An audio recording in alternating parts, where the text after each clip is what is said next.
Chicharito. El Chicharito, Chicharito, Chicharito. Ahí la tiene Torrado. Torrado la juega por abajo, el arquero sale, la tiene Gio. No hay arquero, no hay arquero, no hay arquero, no hay arquero. ¿Quién le pega? ¿Quién le pega? ¡Gio! ¡Golazo! ¡Poema de gol! ¡Apago la luz y me voy! ¡Golazo! I actually had a very different video planned for this week, but at the same time, I also wanted to uphold a promise that I made a while back. In my video about dungeon traversal, I asked you guys to submit some of your ideas regarding which items you want to see return or newly introduced in Breath of the Wild 2. Since I recently hit the glorious 1000 subscriber milestone, I wanted to do something in return. So in this video, I'll be going over some of the ideas that you submitted. Now, this isn't a top 10 or anything like that. The order doesn't dictate which ideas I like the most. If your idea didn't make it in, don't stress it. I will do more viewer suggestions in the future. Being able to communicate with you all and listening to your feedback and suggestions is something I enjoy greatly. It's what YouTube is about for me. It's not just visual entertainment, it's also a community. At the end of the video, I will also give an update about the channel and what to expect from me in the near future. But enough of my rambling. Let's get started. The first suggestion is from Brett Black. Now, when I first read this, I thought, wait, what? A crab claw? That's kinda silly. But the more I kept thinking about it, the more amazing the idea started to become. If we are to assume that Link's green hand will be able to morph into all kinds of different shapes and grant him different abilities, a giant claw is actually quite feasible. Of course, it doesn't have to be specifically a crab claw, it could just be a big hand or talon. It kinda reminds me of Midna's hand from Twilight Princess, which she also uses to grab or deflect giant objects, and is even strong enough to flip Beast Ganon on his side. Now, the Sheikah Slate was an amazing item in Breath of the Wild, probably the best item ever to be introduced when it comes to versatility. However, the Magnesis rune, although very cool, I thought was fine for puzzle solving, but in terms of combat implications, it was a bit on the slow side. Imagine being able to pick up boulders or other giant objects and being able to hurl them toward your enemies. Or during a boss fight like the one we saw with Master Koga, having to catch giant spike balls launched in your direction from the air and throwing them back. And as Brett states, this would also double as a progression item, essentially replacing the Power Bracelet, Titan's Mid, or Silver and Golden Gauntlets. This one's from Seth Falconer. Now, you suggested a lot of different ideas, but I had to go with the HYLIAN guitar, man. Not just because it's awesome, but if we look at some of the early concept art from Breath of the Wild, we can see that this was in fact something the Zelda team was considering. Not only that, but we can also see that a motorcycle was also something that didn't make it into the base game, but eventually did make it into the DLC. Since the sequel to Breath of the Wild was initially supposed to be DLC 3, the guitar might just have a chance. Not a harp or a flute or any of these weak-ass instruments, get out of here. It's about high time Link actually started shredding.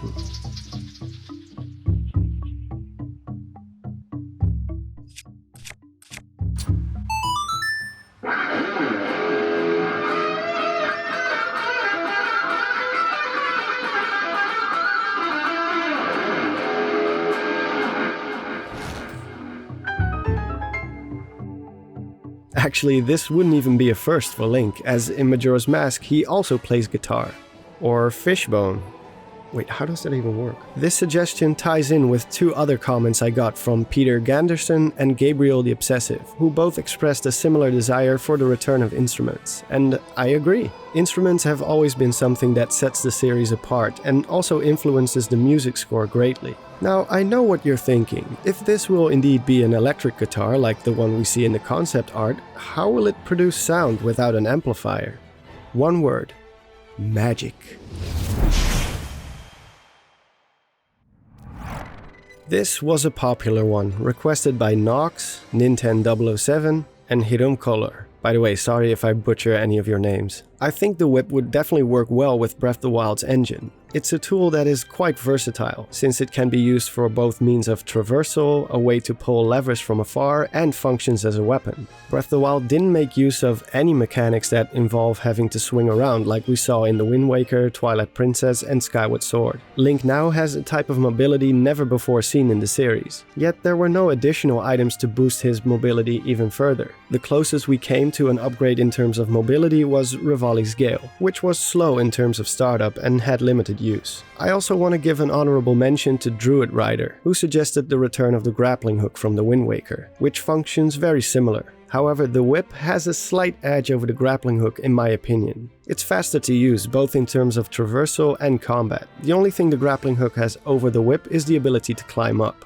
But if you ask me, that only gives it more reason to coexist with the modern take on the hookshot, or claw shot, which also grants the player the option to reel themselves in. In the Wind Waker, the grappling hook and hookshot didn't get in each other's way because one, they were introduced very far apart, one in the very first dungeon and the other in the last one, not counting Ganon's Tower. And two, both had clear limitations that made sure that one would not nullify the other. I think there's a reason why there was no grappling hook in Twilight Princess, since the clawshot had much more options this time around. Thus, for Skyward Sword, which also had the double clawshot, they chose to implement the whip instead of the grappling hook. Being able to disarm enemies from a distance, grab onto designated targets, and swing across gaps or even run along walls sounds like an absolute blast. And at the same time, it wouldn't get in the way of the hookshot, as both have their limitations.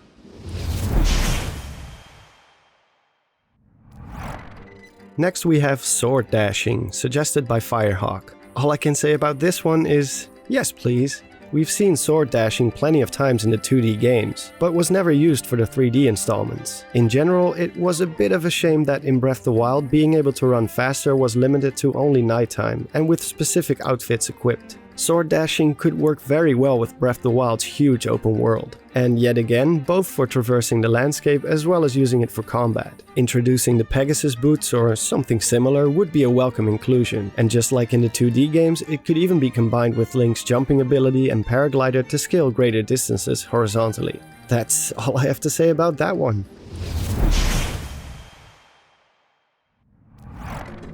This one was submitted by Elijah Stu, and I gotta say man, I'm digging this idea. Now, I wouldn't say controlling a statue is very exciting. In the past they were quite slow and clunky to use in combat. I think this idea could be fleshed out further. Of course, being able to temporarily possess a non-organic object and have it fight for you is very appealing.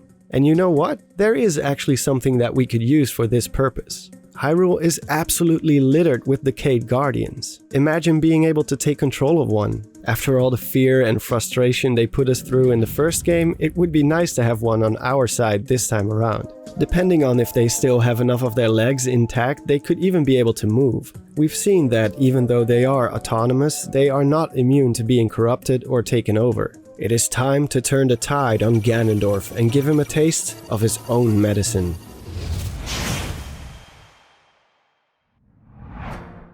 Sir Nicholas and Llama Lover Jay showed an interest in a return of the Beetle. And well, good news, this was also found in the concept art. So this one also definitely has a chance to make it in, especially if Nintendo is planning to implement unused ideas, which in all probability they will. I can definitely see why people want the Beetle to return, as it's a very unique item and one of the more recent brand new Zelda items to be introduced to the series. If implemented in Breath of the Wild 2, I wouldn't change much to its functionality except for the way you control it. I can definitely see the Beetle working great with the gyro aiming, using slight tilts of the Switch or Pro Controller to change direction. At the same time, having the option to use the analog stick as an alternative would be nice too. Not everyone enjoys having to tilt their controller or Switch at awkward angles. Luckily, Nintendo seems to have learned from its past mistakes and already gave this option in both Breath of the Wild, except for the damn motion control puzzles, and Mario Odyssey. Breath of the Wild rewarded creativity by playing around with the physics and trying out all kinds of different things. The Beetle would definitely supplement this for some next level strategies.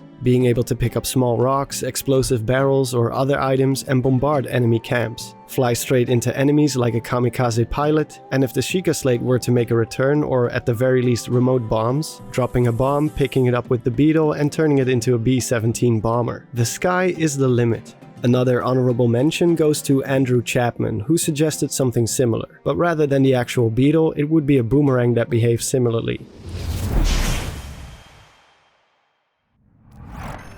This one's from Werewolf914.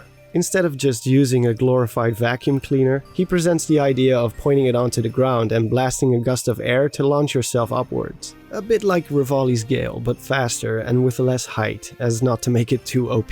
So basically, we are rocket jumping like in Quake, but without blowing your legs to pieces and hurting yourself with each jump. I never found the GUST jar to be a particularly interesting item, especially in Skyward Sword. But if used in this manner, I can imagine this being tons of fun to use, especially when combined with the paraglider.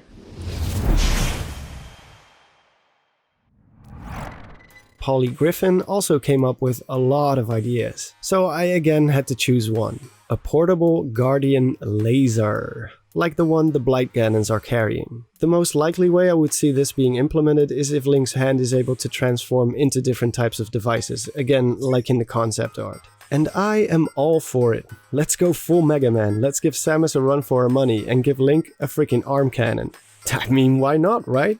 An alternative to this being one of Link's hand morphing abilities would be if it simply functions as a regular weapon with limited durability, similar to the different elemental rods found in Breath of the Wild. Perhaps this could even be an item that can be crafted by none other than Robbie. I mean, he is the expert at ancient weapon technology after all. Maybe if given the right parts, he could extract the firing mechanism from a Guardian and turn it into a cannon capable of being wielded by a human. Well, get on it, old man.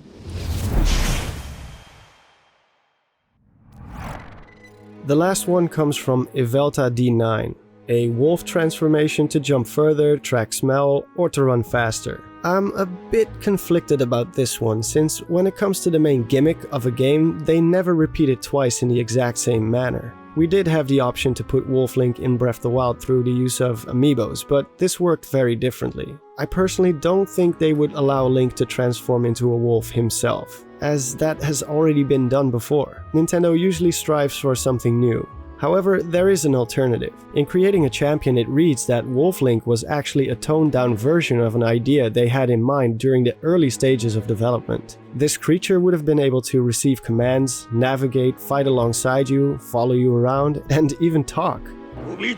Perhaps we could see a more fleshed out version of this returning in the sequel, where you can give actual commands like in Fallout 4, or even take control of your companion temporarily. And as you stated in your idea, track scents, jump gaps, or crawl through small spaces that Link cannot traverse, hit switches for you, etc.